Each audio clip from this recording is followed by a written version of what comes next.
नमस्कार, one India Hindi में आपका स्वागत है। मैं हूं विकास कुमार। अपने दबंग अंदाज और बेबाक बयानों से मुंबई पर एक छत्र राज करने वाले बाल ठाकरे का जन्म 23 जनवरी 1926 में महाराष्ट्र के पुणे में हुआ था। प्यार से लोग उन्हें बाला साहब कहकर बुलाते थे।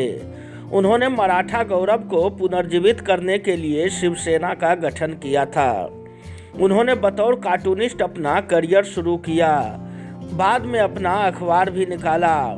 उनका फिल्मी दुनिया से भी गहरा नाता रहा। आपातकाल का उन्होंने समर्थन किया, लेकिन एक नेता हुए भी वो कभी राजनेता नहीं बने। उनकी जयंती के मौके पर आइए जानते हैं बाल ठाकरे की वो ताकत जिसके बदौलत वो माया नगरी मुंबई के मसीहा बन गए। महाराष्ट्र का ये शेर, जिन्हें दुनिया बाल ठाकरे के नाम से जानती है, जो अपनी उंगली के इशारे से ही देश की वित्तीय राजधानी की रौनक को सन्नाटे में बदलने की कुवत रखता था, बाल ठाकरे की उंगलियां महज नेताओं, मंत्रियों और गुंडों को ही नहीं नचाती थी, बल्कि मुंबई और महाराष्ट्र में पूरे सिस्टम को नचाने की क्षमता रखती थी। उनकी यही ताकत थी जिसके सामने देश के प्रधानमंत्री को भी उनके सामने नतमस्तक होना पड़ता था।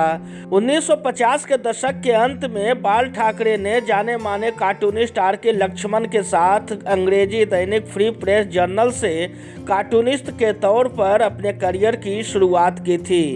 इस साप्ताहिक के लेख और कार्टून ऐसे होते थे जो मराठी मानुष में अपनी पहचान के लिए संघर्ष करने का जज्बा पैदा कर देती थी, जिसने शहर में प्रवासियों की बढ़ती संख्या के खिलाफ एक आवाज़ पैदा कर दी।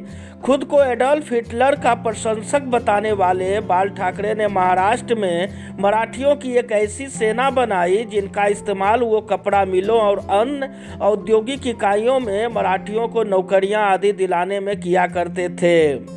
उनके इन्हीं प्रयासों ने उन्हें मुंबई का महानायक बना दिया। उनकी लोकप्रियता के कारण महाराष्ट्र में शिवसेना अपनी जड़ें जमाने में देर नहीं लगा और 1980 के दशक में मराठी समर्थक मंत्र के सहारे बृहन मुंबई नगर निगम पर कब्जा जमा लिया। फिर बीजेपी के साथ 1995 में गठबंधन कर शिवसेना पहली बार राज्य की सत्ता में भी आ गई। बाल ठाकरे खुद मुख्यमंत्री नहीं बने, लेकिन वो खुद कहते थे कि रिमोट कंट्रोल से वो सरकार चलाते हैं। साल 2005 में उन्हें जीवन का सबसे बड़ा झटका लगा जब उनके भतीजे राज ठाकरे ने शिवसेना छोड़ दी और 2006 में अपनी अलग पार्टी एमएनएस बना ली। इसके कुछ समय बाद अपनी गिरती सेहत को ध्यान में रखते हुए ठाकरे ने अपने समर्थकों को एक वीडियो रिकॉर्डेड भाषण के जरिए संबोधित किया और सार्वजनिक जीवन से अपने संन्यास की घोषणा कर दी। 17 नवंबर 2012 को उन्होंने आखिरी सांस ली। जिस हिंदुत्व की विचारधारा के कारण पूरे देश ने उन्हें हिंदू हृदय सम्राट माना, आज आरोप लग रहा है कि शिवसेना सत्ता के लिए उस हिंदुत्व के विचारधारा को पीछे छोड़कर आगे की राजनीतिक राह पकड़ ली है।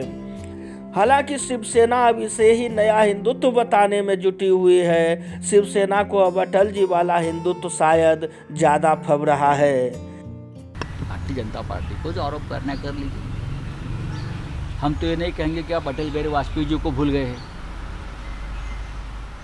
कोई किसी को भूलता नहीं, हर एक का योगदान होता है। जैसे अटल जी का भी योगदान है, अडवाणी साहब का योगदान है जी। अगर हमने कहा कि आप अडवाणी साहब को भूल गए, वो तो जिंदा है ना, जीवित है।